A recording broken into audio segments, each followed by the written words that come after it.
Neil Young really isn't sure how to react to that. And that's precisely because he is very much this blue-collar, not proletariat, I mean, that's the wrong word, but this very American type of popular artist. He sees himself in those terms. In fact, ironically, because he's Canadian, he actually idealizes himself as that. I mean, obviously, he's got to doff his cap to Dylan because he's the man. He's the one that started it. He's the godfather of all of those figures. But he's not like Joni Mitchell, who obviously was his contemporary and was Graham Nash's girlfriend at the start, you know, and obviously they're all very, very intertwined. Joni Mitchell really was following that kind of Dylan model in a much more obvious way. Obviously her musical styles are much more varied than Dylan's, but she very much saw herself as that self-conscious genius figure. I mean, to the point where she's actually started to believe it. But, you know, whereas Neil, no, he always took a step back from that. And so they do very much, their paths do go in very different directions. Well, the biggest influence on Neil Young undoubtedly would be Bob Dylan. Having said that, Neil Young had a myriad of influences. You know, he's fairly eclectic in his tastes, I guess. You could probably go back to, you know, if you want to go back to the beginning, yeah, you know, it would be something like The Shadows or Link Ray or something when he was doing instrumentals. Then he discovered Dylan and the Rolling Stones and the Beatles, of course. So you have all those influences, kind of like everybody else from the time, really. At the same time, he was also brought up on Roy Orbison, and that was somebody else that he revered. Of course, he never had the vocal power of Roy Orbison, but at the same time, you know, it was something that he obviously desired and liked to hear.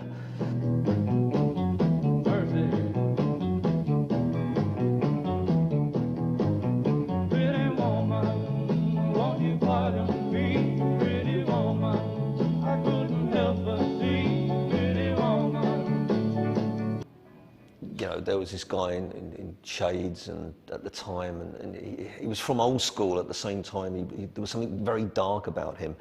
And anybody who knows anything about Roy Orbison's life, it's just riddled with tragedy. And I think that comes across in the operatic songs that he did. Everybody knows this is nowhere, and the introduction of Crazy Horse showed that Young's solo career could still involve an identifiable band, and that his early rock and roll heroes from the Squires days still had an enormous influence upon him.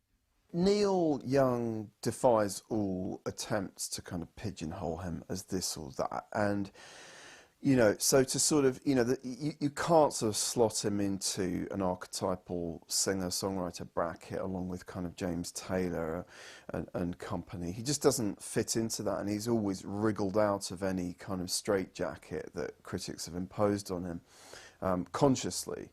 And I mean, I think his real sort of breakthrough, if you like, or his what he saw was that there was a way to combine what Bob Dylan was doing with what the Rolling Stones were doing, and that's what he consciously really set out to do.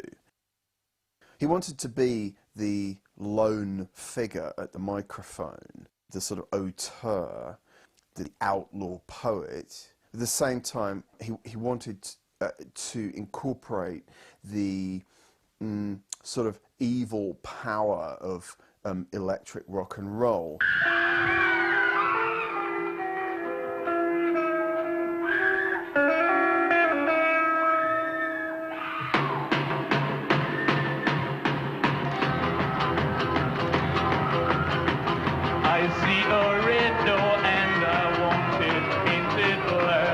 Neil loved the Rolling Stones. I think this isn't sort of remarked often enough. I mean, he was really captivated by the Stones, just as much as by Dylan. And so he really saw a way of kind of bringing those things together. And that's why he loved Crazy Horse, because he heard in their very sort of roughshod sort of groove something that was, you know, close to the Rolling Stones kind of sloppiness in a way. He liked that sloppiness, which, you know, David Crosby and Stephen Stills couldn't understand why he was working with this band. But he wanted this kind of rather than menacing kind of garage band playing behind him. Following the release of the album, Young was asked to accompany Stephen Stills' supergroup Crosby, Stills and Nash on the road. With their self-titled debut album attracting audiences worldwide, the tour was a major event and Young agreed to take part. It was not long before he became an intrinsic part of the band, playing renditions of his solo work with them, and in October 1969 recording the album Deja Vu. The supergroup Crosby, Stills, Nash and Young will become an occasional outlet for the singer throughout his long career.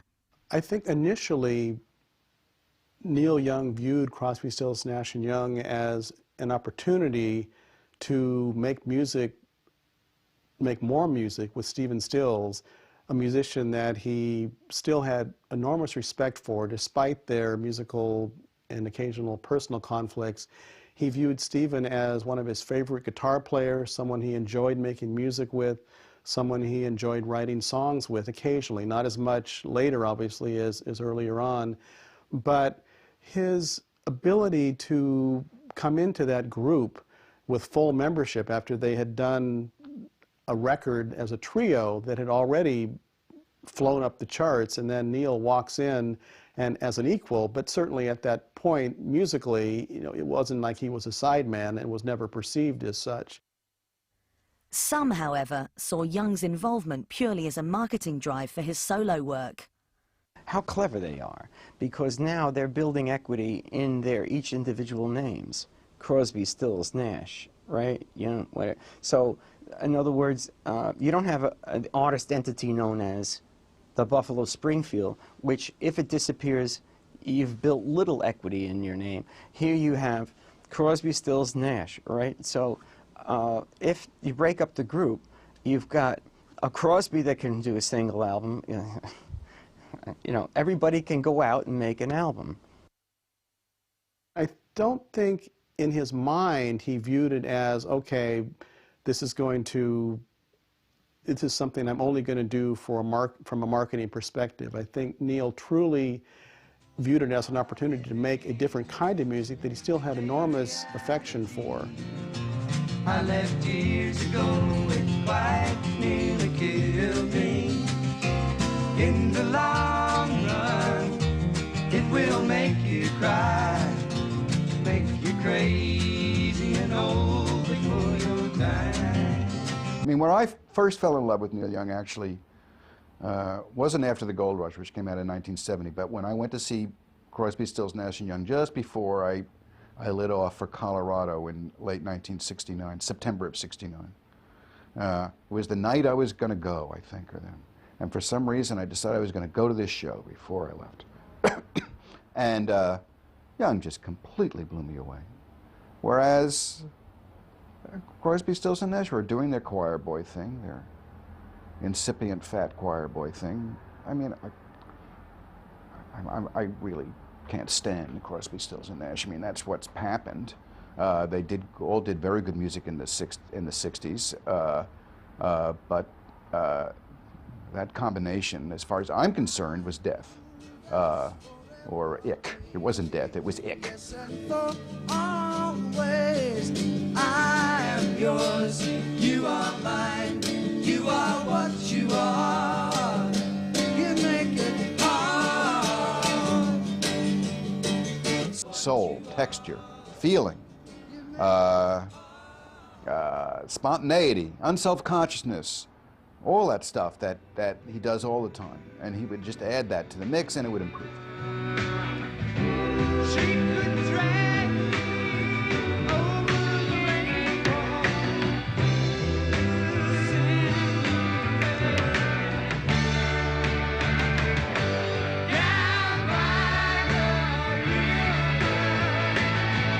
For many, Young's greatest achievement with the band was recorded and released in May 1970. Ohio, a track he composed in response to the death of 4 students at a protest at Kent State University, struck a chord with the public, climbing to 14 in the US singles chart.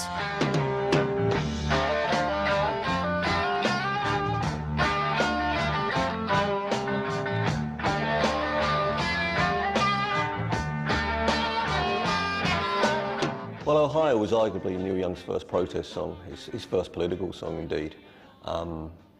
Neil Young came from Canada. I don't know whether that's significant or not, but he never had the radicalism of Crosby, Stills, or even Nash, who came from England. If you look back at the whole history of Crosby, Stills, Nash and Young, you know, it was Stills who did For What It's Worth. It was Stills who was complaining about the police in LA. Neil Young, okay, he was in the Springfield at the time, but he wasn't very involved in that particularly. He wasn't the guy that was taken to the streets. You know, I think he preferred being up in Topanga by that time and getting away from it all. Neil Young was the singer-songwriter in retreat from that. He wasn't confronting everybody. In Ohio, you have him confronting something absolutely directly. And I've always believed that part of that, although it came from his heart, part of that confrontation came from who he was associating with at the time. And who was he associating with at the time, of course, was Crosby, Stills and Nash. And significantly and very tellingly, I think, it was David Crosby who presented him on a plane with Time magazine and said, look, Neil, read this. And, you know, if you've ever met David Crosby, he's one of the most proselytizing people you could ever meet. You can get consumed by his passion. Crosby's sheer indignation alone would want to make you write a song like Ohio. First of all, the thing about the Kent State riot, or whatever you want to call it, is it's very difficult for us looking back and also looking across the Atlantic to realise just how the effect of that, particularly upon Neil Young's generation, that particular generation, the 60s, idealism, you know, being gunned down by their own police. There are, for any person, I think, you know, there are moments where, whether you're political or apolitical, they're going to have a profound impact upon you. Interestingly enough, 9/11 would be a good example of that. Nobody who was around at the time is not, you know, is going to be unaffected. And the compulsion to write about both 9/11 and the Kent State, obviously, in both cases, Neil felt compelled to write a song in a very hurried way. I don't mean that certainly in the case of Ohio, it's not in a bad, it's a good song, precisely because he writes it and lets it go. It was great to see Crosby, Stills, Nash and Young, an albums group, trying to produce one of the great singles, and I think they certainly succeeded with that record. It's definitely a song where I think CSNY is the way to go, by which I mean it's not a song that I've ever really felt that Neil can do on his own and get it to work in quite the same way. And I don't really know quite why that would be, except possibly, I mean, Stills really is a powerful force, and that's definitely there in that recording to me. 1970 began badly for Young. After a drug-fueled tour with Crazy Horse and with guitarist Danny Whitten in a downward spiral on cocaine, Young sacked the band. He began work on a new album, a soundtrack based on a screenplay by actors Dean Stockwell and Dennis Hopper. Centered on life in Topanga Canyon in the face of an apocalyptic tidal wave, after the gold rush was later abandoned by the film's production company, but Young continued writing. Working from his home in Topanga Canyon with Ralph Molina, Crosby, Stills and Nash bassist Greg Reeves and guitarist Nils Lofgren, the album was recorded quickly and released in the summer. Aesthetically, artistically, I think After the Gold Rush is probably Neil Young's best album. And it's just a record with amazing song after amazing song on it. You know, you've got, and it's a complete album for Neil Young. You've got intense rock on the album with Southern Man, the noise factor that's been so important and that he keeps coming back to. You've got delicate, gorgeous ballads that are also his bread and butter, and then you've got, you know, the cover of the country song "Old Lonesome Me," and it's just expertly played and arranged, and he really just nailed that one, I think.